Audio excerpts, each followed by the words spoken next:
canto cuarto del paraíso de Dante. Un hombre libre y colocado entre dos manjares igualmente distantes de él y que excitaran del mismo modo su apetito, moriría de hambre antes de llevarse a la boca uno de ambos. De igual suerte estaría inmóvil un cordero entre dos hambrientos lobos, a quienes teme igualmente, o un perro entre dos gamos.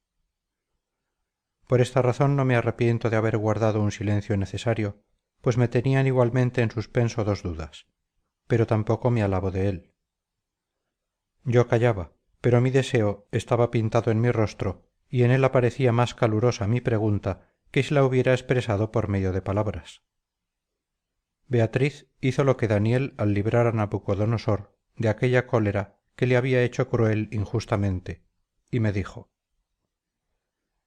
bien veo cómo te atrae uno y otro deseo, de modo que tu curiosidad se liga en ti mismo de tal suerte que no se manifiesta con palabras. Tú raciocinas así: si la buena voluntad dura, ¿por qué razón la violencia de otro ha de disminuir la medida de mi mérito? También te ofrece motivo de duda que las almas, al parecer, vuelvan a las estrellas, según la sentencia de Platón. Tales son las cuestiones que pesan igualmente sobre tu voluntad, pero antes me ocuparé de lo que tiene más veneno. Entre los serafines, aquel que más se une a Dios, Moisés, Samuel y cualquiera de los dos Juanes que quieras escoger, digo, no exceptuando a María, todos esos no tienen asiento en otro cielo, sino en el mismo en que te han aparecido ahora esos espíritus, ni tampoco tienen para su existencia en él más o menos años, sino que todos embellecen el primer círculo y gozan de una vida diferentemente dulce, según que sienten más o menos el Espíritu Eterno. Aquí se te aparecieron no porque les haya tocado en suerte esta esfera, sino para significar que es entre las celestiales la menos elevada. Así es preciso hablar a vuestro espíritu, porque sólo comprende por medio de los sentidos lo que hace después digno de la inteligencia. Por eso la Escritura condesciende con vuestras facultades y atribuye a Dios pies y manos, mientras que ella lo ve de otro modo, y la Santa Iglesia os representa bajo formas humanas a Gabriel y a Miguel y al otro que sanó a Tobías. Lo que Timeo manifiesta sobre las almas no es parecido a lo que aquí se ve, pues parece que siente lo que dice. Dice que el alma vuelve a su estrella, creyendo que se desprendió de ella cuando la naturaleza la unió a una forma. Puede suceder que su opinión sea diferente de la que expresan sus palabras y que la intención de éstas no sea digna de burla. Si quiere decir que la influencia operada por las estrellas se convierte en honor o en vituperio de las mismas, quizá haya dado su flecha en el blanco de una verdad. Este principio, mal comprendido, ha extraviado a casi todo el mundo, de suerte que se ha corrido a adorar a Júpiter, a Mercurio y a Marte. La otra duda que te agita tiene menos veneno, porque su malignidad no te podría alejar de mí.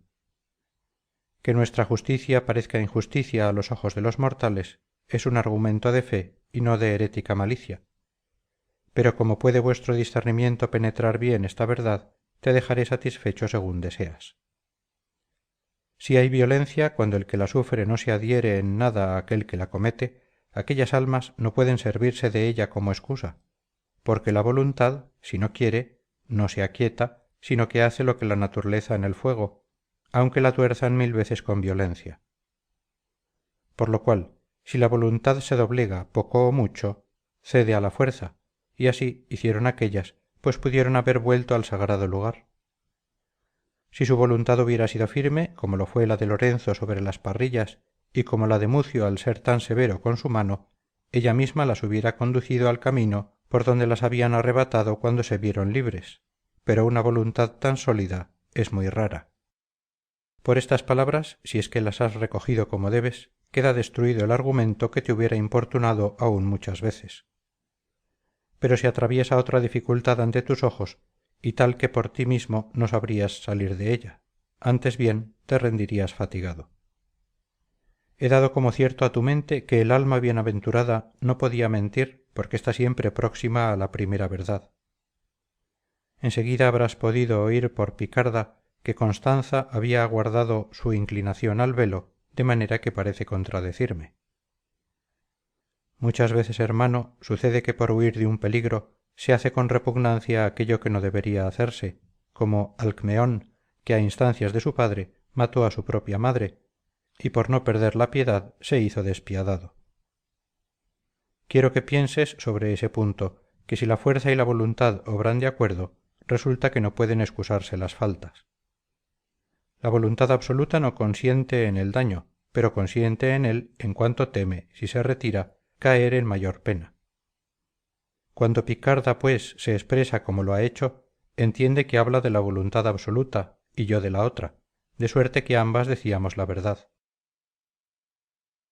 Tales fueron las ondulaciones del santo arroyo que salía de la fuente de donde fluye toda verdad, y se aquietaron todos mis deseos. Oh amada del primer amante, oh divina, dije enseguida, cuyas palabras me inundan comunicándome tal calor que me reaniman cada vez más. No es tan profunda mi afección que baste a devolveros gracia por gracia, pero que responda por mí aquel que todo lo ve y lo puede. Bien veo que nuestra inteligencia no queda nunca satisfecha si no la ilumina la verdad, fuera de la cual no se difunde ninguna otra verdad. En cuanto ha podido alcanzarla, descansa en ella como la fiera en su cubil, y puede indudablemente llegar a ella, si no, cada uno de nuestros deseos sería vano. De este deseo nace, como un retoño, la duda al pie de la verdad, siendo esto un cuidado de su naturaleza que guía de grado en grado nuestra inteligencia al conocimiento de Dios. Esto mismo me invita, esto mismo me anima, señora, a pediros reverentemente que me aclaréis otra verdad que encuentro oscura. Quiero saber si el hombre puede satisfaceros con respecto a los votos rotos por medio de otras buenas acciones que no sean pequeñas en vuestra balanza. Beatriz me miró con los ojos llenos de chispas de amor, y tan divinos, que sintiendo mi fuerza vencida, me volví y quedé como anonadado con los ojos bajos. Fin del canto cuarto del Paraíso. Canto quinto del Paraíso de Dante. Si te parezco más radiante en el fuego de este amor de lo que se suele en los amores terrenales, hasta el punto de superar la fuerza de tus ojos, no debes asombrarte, porque esto procede de una vista perfecta que, distinguiendo bien los objetos, los examina rápidamente en cuanto los ha percibido. Veo claramente cómo resplandece ya en tu inteligencia la eterna luz que, vista una sola vez, enciende en nosotros el amor.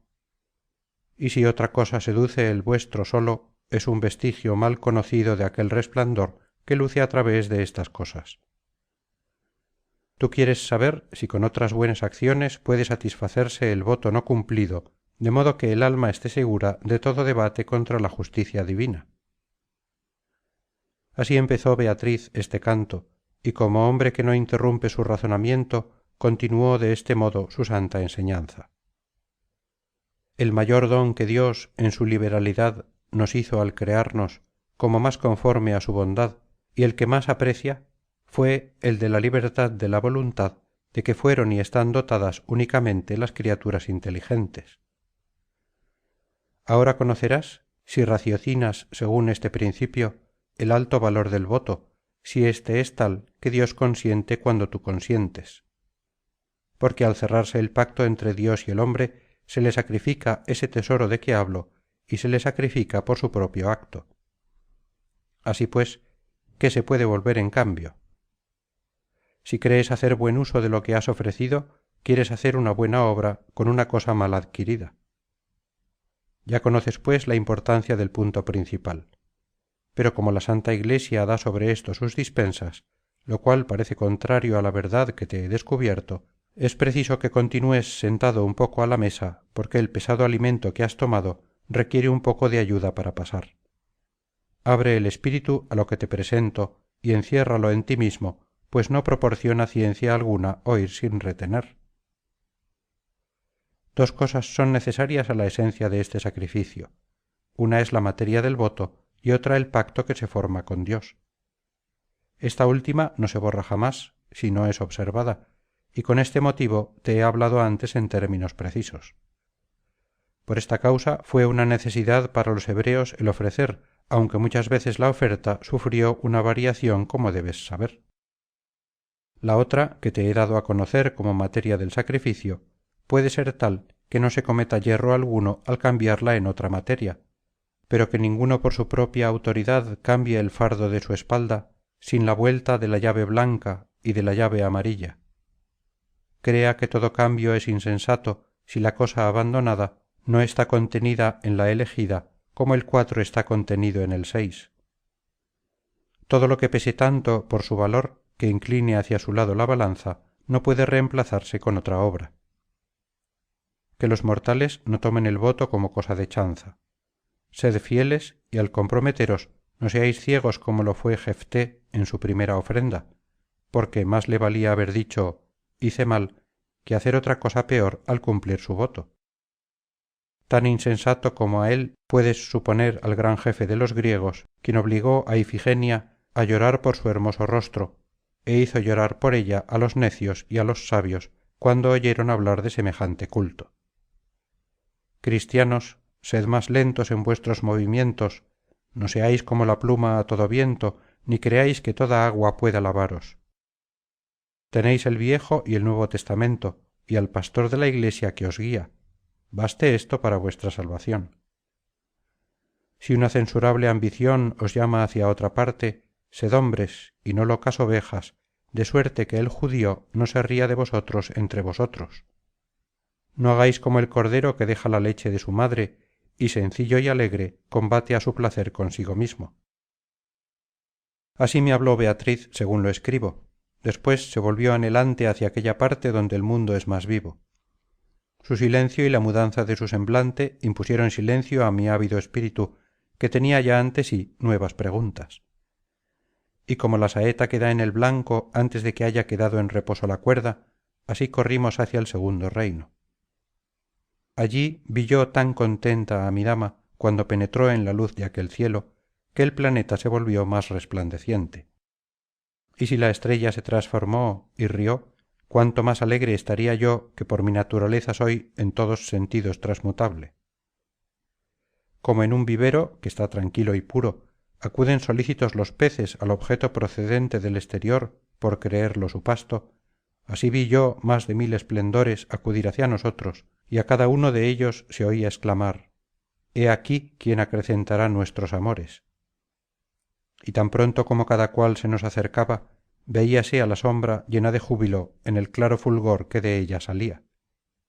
Piensa, lector, cuál sería tu ávido deseo de saber si lo que aquí empieza no siguiese adelante, y por ti comprenderás cuánto sería el que yo experimentara por saber la condición de éstos en cuanto se ofrecieron a mis ojos. Oh bien nacido, a quien está concedida la gracia de ver el trono del triunfo eterno antes de haber abandonado la milicia de los vivos. Nosotros nos abrasamos en el fuego que se extiende por todo el cielo. Así pues, si deseas que te iluminemos acerca de nuestra suerte, puedes saciarte según tu deseo. Así me dijo uno de aquellos espíritus piadosos, y Beatriz añadió: di con toda confianza y créeles como a Dios. Veo también cómo anidas en tu propia luz y que la transmites por tus ojos para que resplandezca cuando ríes. Pero no sé quién eres, ni por qué ocupas, oh alma digna, el grado de la esfera que se oculta a los mortales con los rayos de otro. Esto dije directamente al alma resplandeciente que me había hablado, por lo cual se volvió más luminosa de lo que era. Así como el sol, que asimismo se oculta por su excesiva luz cuando el calor ha destruido los densos vapores que la amortiguaban, así aquella santa figura se ocultó a causa de su alegría en su mismo fulgor, y encerrada de aquel modo me contestó del modo que canta el siguiente canto. Fin del canto quinto del Paraíso. Canto sexto del Paraíso de Dante.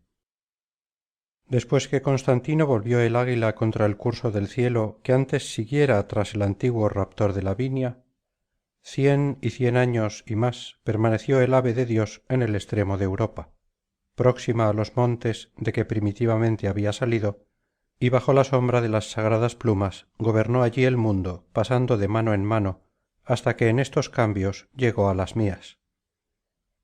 César fui y soy Justiniano que por voluntad del primer amor de que ahora disfruto en el cielo saqué de las leyes lo superfluo y lo inútil, pero antes de haberme dedicado a esta obra, creí que sólo había en Cristo una sola naturaleza y no más, y estaba contento con tal creencia. Pero el bendito Agapito, que fue sumo pastor, me encaminó con sus palabras la verdadera fe. Yo le creí, y ahora veo claramente cuanto él me decía, así como tú ves en toda contradicción una parte falsa y otra verdadera. En cuanto caminé al par de la iglesia, a Dios por gracia plugo inspirarme el gran trabajo, y me dediqué completamente a él. Confié las armas a mi Belisario, a quien se unió de tal modo la diestra del cielo, que ésta fue para mí una señal de que debía reposarme. Aquí termina, pues, mi respuesta a tu primer pregunta, pero su condición me obliga a añadir algunas explicaciones para que veas con cuán poca razón se levantan contra el sacrosanto signo los que se lo apropian y los que se le oponen. Ve la alta virtud que le ha hecho digno de reverencia, cuya virtud empezó el día en que Palas murió para darle el imperio.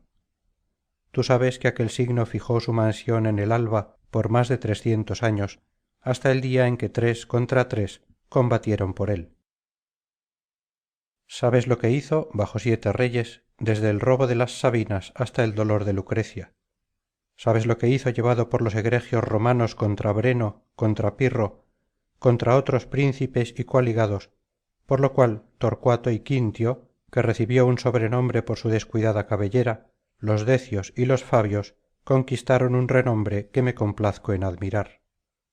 Él abatió el orgullo de los árabes que tras Aníbal pasaron las rocas alpestres de donde tú, te desprendes.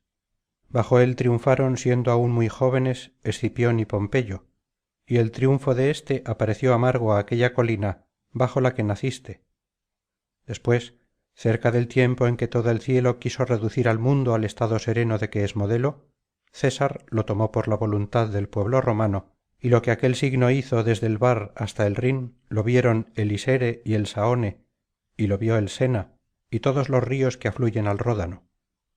Lo que hizo cuando César salió de Rávena y pasó el Rubicón fue con tan rápido vuelo que no lo podrían seguir la lengua ni la pluma.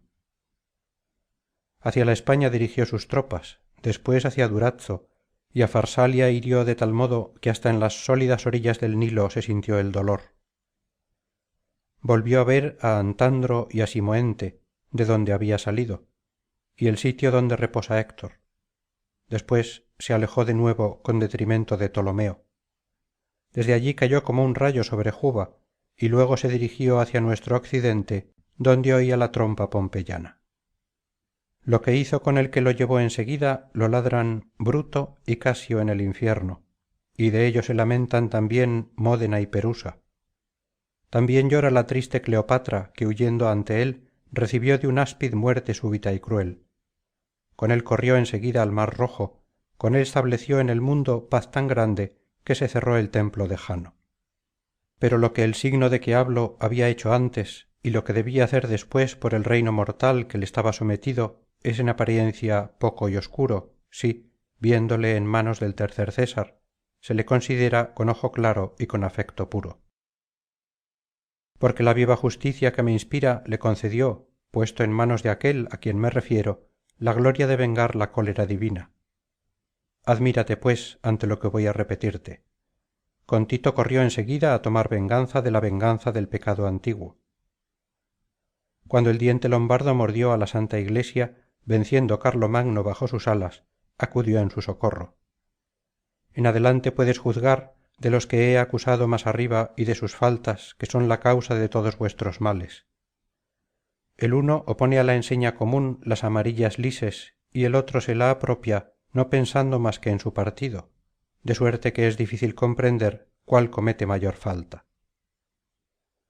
Lleven los gibelinos, lleven a cabo sus manejos bajo otra enseña, que mal sigue ésta a los que ponen un obstáculo entre ella y la justicia, y que este nuevo Carlos no la abata con sus güelfos, pues debe temer las garras que a más feroces leones arrancaron la piel. Muchas veces han tenido que llorar los hijos las faltas de los padres, y no se crea que Dios cambia sus armas por las lises. Esta pequeña estrella está poblada de buenos espíritus que han sido activos en la tierra para que en ella les reemplace su honor y su fama. Y cuando los deseos se elevan hasta esta estrella, desviándose así, es preciso que los rayos del verdadero amor se eleven también con menos viveza. Pero al medir nuestras recompensas con nuestros méritos, encontramos parte de nuestra beatitud, por lo cual no la vemos ni mayor ni menor que aquéllos. La viva justicia endulza, pues, de tal modo en nosotros el deseo, que nunca puede dirigirse éste a ninguna iniquidad. Diversas voces despiden dulce armonía, así también los diversos grados de gloria de nuestra vida producen una dulce armonía entre estas esferas. Dentro de la presente, Margarita fulgura la luz de Romeo, cuya hermosa y grande obra fue tan mal recompensada. Pero los provenzales, que se declararon en contra suya, no se han reído por mucho tiempo, porque mal camina quien convierte en desgracia propia los beneficios que ha recibido de otro. Raimundo Berenguer tuvo 4 hijas, y cada una de ellas fue reina, y esto fue obra de Romeo, persona humilde y errante peregrino, y después algunas palabras oscuras movieron a aquel a pedir cuentas a este justo que le dio 7 y 5 por 10, por lo cual partió pobre y anciano. Y si el mundo hubiera sabido cuál era su corazón al mendigar su vida, pedazo a pedazo, le ensalzaría más de lo que ahora le ensalza. Fin del canto sexto del Paraíso. Canto séptimo del Paraíso de Dante. Hosanna sanctus Deus Sabaoth, super illustrans claritate tua, felices ignes orum malaot. Volviéndose hacia su esfera, me pareció que cantaba así aquella sustancia sobre la cual resplandecía doble fulgor, y una y otras empezaron su danza, y como chispas velocísimas se ocultaron a mis miradas en repentino alejamiento. Yo dudaba y decía, dile, dile. Oh, decía entre mí, dile a mi dama que calme mi sed con su dulce estilo. Pero aquel respeto que me enseñoreaba de mí por B y por ICE me hacía inclinar como el hombre que dormita. Beatriz me dejó poco tiempo así, e irradiando sobre mí tal sonrisa que haría a un hombre feliz en el fuego, empezó a decirme: según mi parecer infalible, estás pensando cómo fue justamente castigada la justa venganza, pero yo despejaré en breve tu espíritu. Escucha, pues, que mis palabras te ofrecerán el don de una gran verdad. Por no haber soportado un útil freno a la virtud de la voluntad, aquel hombre que no nació, al condenarse, condenó a toda su descendencia, por lo cual la especie humana yació enferma por muchos siglos en medio de un grande error, hasta que el Verbo de Dios se dignó descender, uniendo así en persona a la naturaleza que se había alejado de su Hacedor, por el solo acto de su eterno amor. Ahora dirige tu atención hacia mi razonamiento. Esta naturaleza unida a su Hacedor, tal cual fue creada, era sincera y buena, pero por sí misma fue desterrada del paraíso porque se salió del camino de la verdad y de su vida. La pena, pues, que la cruz hizo sufrir a la naturaleza humana de Jesucristo, si se mide con esa misma naturaleza, fue más justa que otra cualquiera, pero tampoco hubo otra tan injusta, si se atiende a la persona divina que la sufrió y en la que era inherente aquella naturaleza. Aquel hecho produjo efectos diferentes, porque la misma muerte fue grata a Dios y a los judíos, por ella tembló la tierra y por ella se abrió el cielo. No te debe ya parecer tan difícil cuando te digan que una justa corte ha castigado una justa venganza. Pero ahora veo tu mente comprimida, de idea en idea, en un nudo de que espera con gran deseo verse libre. Tú dices, comprendo bien lo que oigo, pero no veo bien por qué Dios quisiera valerse de este medio para nuestra redención.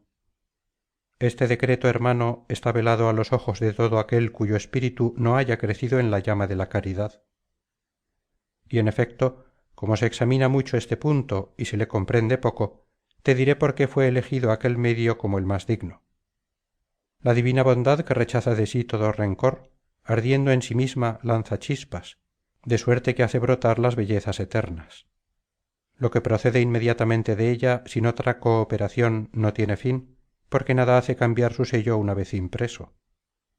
Lo que sin cooperación procede de ella es completamente libre, porque no está sujeto a la influencia de cosas secundarias, y cuanto más se le asemeja, más le place, pues el amor divino que irradia sobre todo se manifiesta con mayor brillo en lo que se le parece más. La naturaleza humana disfruta la ventaja de todos estos dones, pero si le falta uno solo, es preciso que decaiga su nobleza. Solo el pecado es el que la arrebata su libertad y su semejanza con el sumo bien, por lo cual refleja muy poco su luz y no vuelve a adquirir su dignidad si no llena de nuevo el vacío que dejó la culpa, y si por medio de justas penas no expía sus malos placeres. Cuando vuestra naturaleza entera pecó en su germen, se vio despojada de estas dignidades y lanzada del paraíso, y no podrá recobrarlas, si lo examinas sutilmente, por ningún camino, sin pasar por uno de estos vados, o porque Dios en su bondad perdonara el pecado, o porque el hombre por sí mismo redimiera su falta. Fija ahora tus miradas en el abismo del consejo eterno y está tan atento como puedas a mis palabras. El hombre no podía jamás, en sus límites naturales, dar satisfacción, por no poder después humillarse con su obediencia tanto cuanto pretendió elevarse con su desobediencia. Y esta es la causa por que el hombre fue exceptuado de poder dar satisfacción por sí mismo. Era preciso, pues, que Dios condujera al hombre a la vida sempiterna por sus propias vías, bien por una o bien por ambas. Pero como la obra es tanto más grata al obrero cuanto más representa la bondad del corazón de donde ha salido, la divina bondad que se imprime en el mundo se regocijó de proceder por todas sus vías para elevarlos hasta ella. Entre el primer día y la última noche no se ha operado jamás tan magnífico progreso, ni se operará por la bondad divina o por el hombre, porque Dios fue liberal al entregarse a sí mismo, haciendo a la humanidad apta para volver a levantarse de su caída, más de lo que lo hubiera sido si le hubiese perdonado con su poder absoluto, y todos los demás medios eran insuficientes ante la justicia si el Hijo de Dios no se hubiera humillado hasta encarnarse. Ahora, para colmar bien todos tus deseos, vuelvo atrás y te aclararé algún punto a fin de que lo veas como yo. Tú dices, yo veo el aire, veo el fuego, el agua, la tierra y todas sus mezclas llegar a corromperse y durar poco, y estas cosas, sin embargo, fueron criaturas. Ahora bien, si lo que has dicho es cierto, deberían estar al abrigo de la corrupción. Los ángeles, hermano, y el país libre y puro en que estás, pueden decirse creados, como lo son de hecho en su entero ser, pero los elementos que has nombrado y aquellas cosas que de ellos se componen tienen su forma de una potencia creada. Creada fue la materia de que están hechos, creada fue la virtud generatriz de las formas en estas estrellas que giran en torno suyo. El alma de todos los brutos y de las plantas, de complexión de potencia, saca de las santas luces la chispa y el movimiento. Pero nuestra vida aspira sin intermediario la suprema bondad y se enamora de ella de tal modo que siempre la desea, y de ahí puedes deducir aún vuestra resurrección si reflexionas cómo fue creada la carne humana cuando fueron creados los primeros padres. Fin del canto séptimo del Paraíso. Canto octavo del Paraíso de Dante. Solía creer el mundo en su peligro que de los rayos de la bella Ciprina, que gira en el tercer epiciclo, emanaba el loco amor. Por esto las naciones antiguas, en su antiguo error, no solamente la honraban por medio de sacrificios y de ruegos votivos, sino que también honraban a Dione y a Cupido, a aquella como madre y a éste como a hijo suyo, y decían que estaba sentada en el regazo de Dido. Y de aquel de quien tomó el principio de este canto sacaban el nombre de la estrella que mira con amor al sol, ya cuando va tras él, ya cuando le precede. Yo no me apercibí de mi ascensión a ella, pero me cercioré de que estaba en su interior cuando vi a mi dama adquirir más hermosura. Y como la chispa se ve en la llama y en la voz se distingue la voz, cuando la una sostiene una nota y la otra verifica diferentes modulaciones, del mismo modo vi en aquella luz otros resplandores que se movían en círculo con más o menos agilidad, con arreglo, según creo, a sus dichosas visiones eternas. De fría nube no salieron jamás, visibles o invisibles, vientos tan veloces que no parecieran entorpecidos y lentos a quien hubiera visto llegar hasta nosotros a aquellos divinos fulgores, dejando la órbita comenzada antes en el cielo de los serafines. Y tras aquellos que se nos habían aparecido delante resonaba hosanna tan dulcemente que nunca me ha abandonado el deseo de volverlo a oír. Entonces se adelantó uno de ellos hacia nosotros y empezó a decir solo: todos estamos prontos en tu obsequio para que te regocijes en nosotros. Todos giramos con los príncipes celestiales dentro de la misma órbita, con el mismo movimiento circular y con el mismo deseo que aquellos a los que has dicho ya en el mundo, vosotros que por vuestra inteligencia hacéis mover el tercer cielo. Y estamos tan llenos de amor que por agradarte no nos será menos dulce un momento de reposo. Después que mis ojos se fijaron con respeto en mi dama y que ella con sus miradas los hubo contentado y asegurado, los volví hacia la resplandeciente alma que tanto se me había ofrecido y di quién fuiste, fue mi respuesta impregnada del mayor afecto. Oh, de qué nuevo fulgor la vi brillar a causa de la alegría que acrecentó, cuando yo la hablé, su anterior alegría. Más resplandeciente, pues, me dijo: poco tiempo me tuvo allá abajo el mundo, y si hubiera permanecido más en él, hubieran sucedido menos males de los que sucederán. La alegría que despide en torno mío estos fulgores que me cubren como al gusano su capullo, me oculta a tus ojos. Tú me has amado mucho y tuviste motivo para ello, porque si yo hubiera estado allá abajo más tiempo, te habría dado en prueba de mi amor algo más que las hojas. Aquella orilla izquierda, bañada por el Ródano, después de haberse unido éste con el Sorgue, me esperaba, andando el tiempo, para recibirme como a su señor.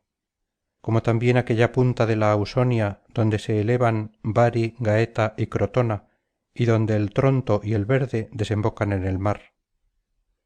Brillaba ya en mi frente la corona de aquella tierra que riega el Danubio después de abandonar las riberas tudescas. Y la bella Tinacria, que se cubre de calima entre Paquino y Peloro, sobre el golfo que el Euro azota con más violencia, no a causa de Tifeo, sino por el azufre que se exhala de su suelo, hubiera esperado aún sus reyes nacidos por mí de Carlos y de Rodolfo, si el mal gobierno que revela siempre a los pueblos sumisos no hubiese excitado a Palermo a gritar: muera, muera. Y si mi hermano hubiera previsto esto, huiría ya a la avara pobreza de Cataluña para no ofender a aquellos pueblos. Es necesario, por cierto, que procure por sí mismo o por otros que su barca no tenga más carga de la que pueda soportar. Su índole, que de liberal se ha hecho avara, necesitaría ministros que no se cuidasen de acaparar para sí mismos. Como pienso, oh señor mío, que ves como yo el gran contento que tus palabras infunden en mi alma, en este sitio donde todo bien tiene principio y fin, me es mucho más grato, y no me lo es menos, el creer que contemplando a Dios ves mi felicidad. Del mismo modo que me has proporcionado esta alegría, aclárame, pues que con tus palabras me has hecho dudar, cómo de una semilla dulce puede salir un fruto amargo. Esto le dije, y él me contestó: si puedo demostrarte una verdad, lo que preguntas lo verás delante como ahora lo ves detrás. El bien, que da movimiento y alegría a todo el reino por donde asciendes, hace de su providencia la fuerza motriz de estos grandes cuerpos. Y no sólo atiende a todas las naturalezas en su mente, que es perfecta de por sí, sino que al mismo tiempo atiende a su salud, por lo cual todas las cosas sobre las que se dispara este arco están desde luego encaminadas a un fin determinado, como la flecha se dirige al blanco. Si así no fuese, el cielo sobre que caminas produciría de tal modo sus efectos que no serían ya objetos de arte, sino de ruinas. Esto no puede ser si las inteligencias que mueven estas ruedas no carecen de actividad, como carecería de ella el primer espíritu que no las ha perfeccionado. ¿Quieres más clara esta verdad? No, repliqué, porque juzgo imposible que la naturaleza se detenga en lo que es necesario. El alma repuso: dime, pues, ¿sería peor la existencia del hombre sobre la tierra si no viviera en sociedad? Sí, respondí, y no pregunto la causa de ello. ¿Y puede suceder esto si allá abajo no se vive de diferente modo y entregado a diversas profesiones? No, si vuestro maestro ha dicho la verdad en sus escritos. El alma, continuando en sus deducciones, llegó a ésta. Después concluyó. Así pues, es preciso que a distintos efectos acompañen causas distintas, por lo cual uno nace Solón, otro Jerjes, otro Melquisedec, y otro aquel que perdió a su hijo cuando éste volaba por el aire. La virtud activa de los círculos celestes que da su imagen a la cera mortal hace muy bien su obra, pero no la aplica sin distinción alguna. De ahí procede que Esaú se aparte por su origen de Jacob y que Quirino nazca de un padre tan vil que se remonta a Marte. La naturaleza engendrada sería siempre semejante a la naturaleza que engendra si la providencia divina no fuese la más fuerte. Ahora tienes ya delante lo que antes detrás, pero porque sepas que me complazco en instruirte, quiero proveerte aún de un corolario. La naturaleza es siempre estéril si la fortuna le es contraria, como toda simiente esparcida fuera del clima que la conviene. Y si el mundo allá abajo se apoyara en los cimientos que pone la naturaleza, habría por cierto mejores habitantes en él. Pero vosotros destináis para el templo al que nació para ceñir la espada, y hacéis rey al que debía ser predicador. Así es que vuestros pasos se separan siempre del camino recto. Fin del canto octavo del Paraíso.